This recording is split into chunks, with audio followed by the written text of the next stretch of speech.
আর বকরির ওলন থেকে সে দুধ পান করতেছে। দুধ পান দিকটা হজরত তোমার চিন্তা করলো যে যাক একটা সুযোগ আছে, গলাটা তো ভিজাইতে পারবে। গেছে গিয়া বললো ভাই এই ছাগলের হালকে আপনি না, আমি তো রাখাল। ও রাখাল, অসুবিধা নেই। এই রাখাল আবার হজরত তোমার চিনছ তো বললো অসুবিধা নাই, তা আমি তো ভাই একজন মুসাফির, পানির পিপাসায় আমার শরীরটা শুয়ে গেছে, তো পানি তো নাই। বলে না, আপনি দেখলাম দুধ পান করছেন, আমারও যদি একটু দুধ পান করাইতেন শরীরটা ঠান্ডা হইতো একটু। রাখালে কয়েছে আপনি দুধ পান করবেন, ভালো কথা, এদের মালিক তো আমি না।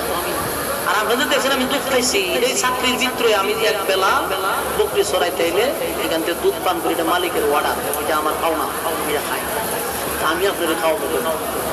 তো হজরত তোমার চিন্তা করলো আমার রাজ্যের ভিতরে যেহেতু একটা রাখালের তার ইয়েটা দেখি, নীতিটা দেখি, সে কিতাব করে তার কথা একটু হইয়া দেখি যে আসলে ছেলেটা কতটুকু আমানতদারি হইল। মিয়া অসুবিধা কিন্তু আমি তো মুসাফির, আমার তো গলা শুকাই গেছে।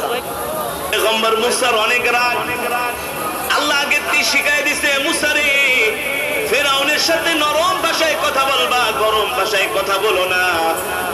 পয়গম্বর মুসা আলাইহিস সালাম ফেরাউনের দরবারে যায় বলে, ফেরাউন আপনি এক আল্লাহর প্রতি ঈমান আনেন।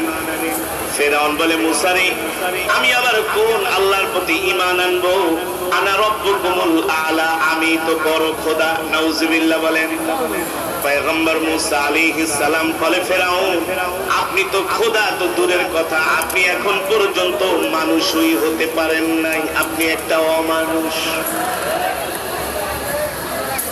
ফেরাউন বলে, মুসা এত বড় সাহস, আমার রাজপ্রাসাদে আইসা তুমি আমাকে অমানুষ বললা? বলে, হ্যাঁ, যে আল্লাহ আপনাকে খাওয়ায়, যে আল্লাহ আপনাকে পালে, সেই রবকে আপনি রব মানেন না? যে এই দুনিয়ার জমিনে আল্লাহর রিজিক খায়া, আল্লাহর দেওয়া অক্সিজেন গ্রহণ করে যে আল্লাহকে আল্লাহ মানে না। আল্লাহ বলতেছেন, উলাইকা কাল আনআমি বাল হুম আযাল, তারা চতুষ্পদ জন্তুর চাইতে আরো নিকৃষ্ট। আল্লাহর কোরআন ঠিক কিনা বলেন? আমাদের কথা না। পয়গম্বর মুসা বলে, ফেরাউন আপনি এখন পর্যন্ত মানুষই হইতে পারেন নাই, আপনি তো খোদা হবেন দূরের কথা। ফেরাউন ডাক দিয়া বলে, মুসা রে, মুখ সামলে কথা বলো, তুমি কি আমার ক্ষমতা সম্বন্ধে জানো না? মুসা আলাইহিস সালাম বলে, আমি আপনার ক্ষমতা সম্বন্ধে জানি, আপনি কি আমাকে চিনেন না? আমি কিন্তু আপনাকে ছোটবেলায় একটা থাপ্পড় মারছিলাম। কথা বলেন, কথা বলেন। পয়গম্বর মুসা ছোটবেলায় ফেরাউনকে